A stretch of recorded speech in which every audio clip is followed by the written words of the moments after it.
그리스도인은 주님을 경배해야 합니다. A.W. 토저는 이렇게 말했습니다. 경배는 마음속에 겸허하면서도 희열에 찬 경외감과 경이감을 느끼고 그것을 어떤 적절한 방법으로 표현하는 것이다.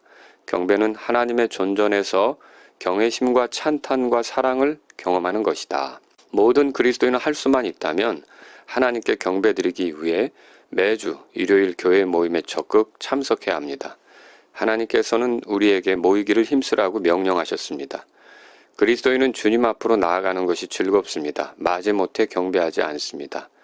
다윗은 이렇게 썼습니다. 시편 122편 1절에 그들이 내게 말하기를 우리가 주의 집으로 들어가자 할 때에 내가 즐거워하였도다 라고 했는데 주의 집에 들어가서 하는 일은 무엇입니까? 하나님께 감사드리고 경배하는 것입니다.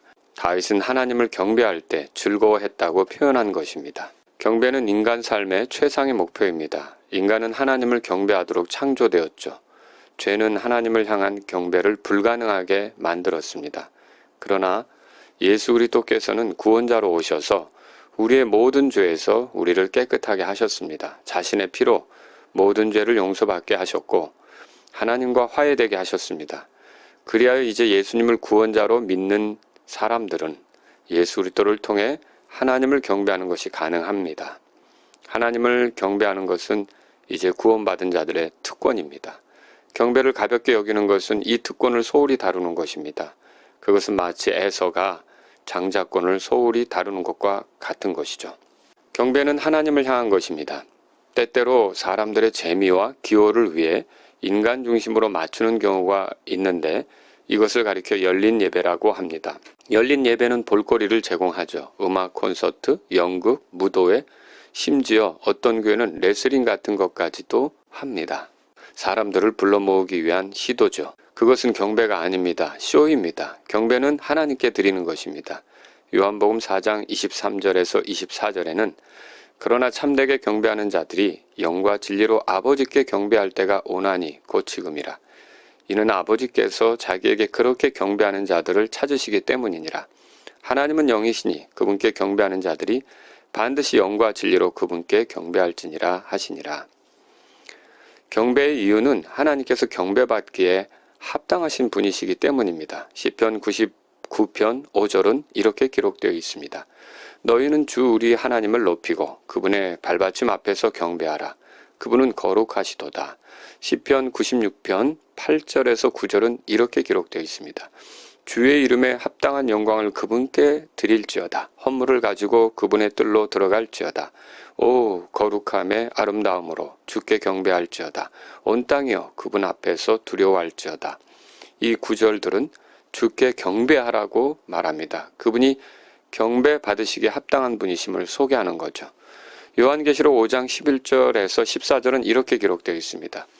또 내가 보고 왕자와 짐승들과 장로들을 둘러싼 많은 천사들의 음성을 들었는데 그들의 수는 만만이요 천천이더라.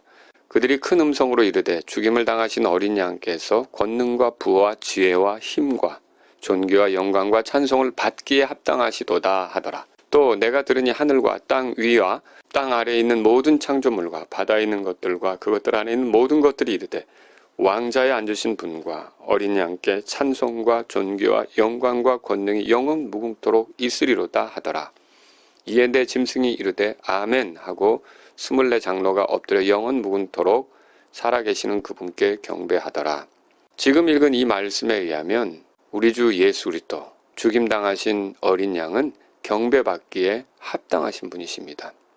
권능과 부와 지혜와 힘과 존귀와 영광과 찬송을 받기에 합당하시다고 했습니다. 전도가 사람에게 하는 것이라면 경배는 하나님을 향해 드리는 것입니다. 전도나 경배는 모두 그리스도인이 해야 할 일인데 전도는 이 땅에서 사는 동안 하게 될 것이고 경배는 이 땅에서도 물론 하고 하늘에서도 하게 될 것입니다. 경배가 영원 무궁토록 살아계시는 하나님께 드려지는 것이라면 경배는 영원히 드리게 될 일입니다.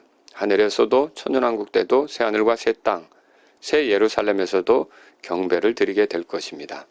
경배의 요인들이 무엇입니까? A.W. 토저는 이렇게 말했습니다. 첫째는 무한한 신뢰감이다. 우리가 신뢰할 수 없거나 믿지 못할 분을 경배할 수는 없다. 둘째는 경탄입니다. 우리는 하나님의 어미와 뛰어나심을 높여드린다. 셋째, 황홀감입니다. 이것은 하나님 중심으로 전능하신 하나님의 광대하심과 위엄 앞에서 자기를 잊고 주님을 경험하는 것이다. 넷째는 앙모다. 우리 속에 있는 힘을 다하여 하나님을 사랑하는 것을 말한다. 자, 여기서 앙모한다는 것은 우러러 바라보는 것을 말합니다. 믿지 않는 사람들도 일요일에 그리스도인이 경배드린다는 것을 알죠. 기독교에 대해 조금만 관심 있는 사람이라면 어떤 그리스도인이 주일 경배를 소홀히 하는 것을 볼 때 그 사람의 신앙심을 의심하게 될 겁니다. 그리스도인은 개인 경배가 필요합니다. 개인적으로 하나님을 찬양하고 감사하며 높이면서 그분의 말씀 앞에 자신을 맞추려고 경외심을 갖고 나아가는 것이 필요한 거죠. 또 가정 경배가 필요합니다. 가족 구성원들이 함께 하나님을 찬송하고 감사하며 그분의 말씀에 자신들을 맞추려고 하는 것이 필요합니다. 그리고 무엇보다 교회 경배가 필요한데 신앙생활이 교회 중심으로 이루어진다고 할 때 그리스도인은 교회 경배를 소홀히 여겨서는 안 됩니다. 그리스도인은 주 하나님을 경배하는 사람입니다.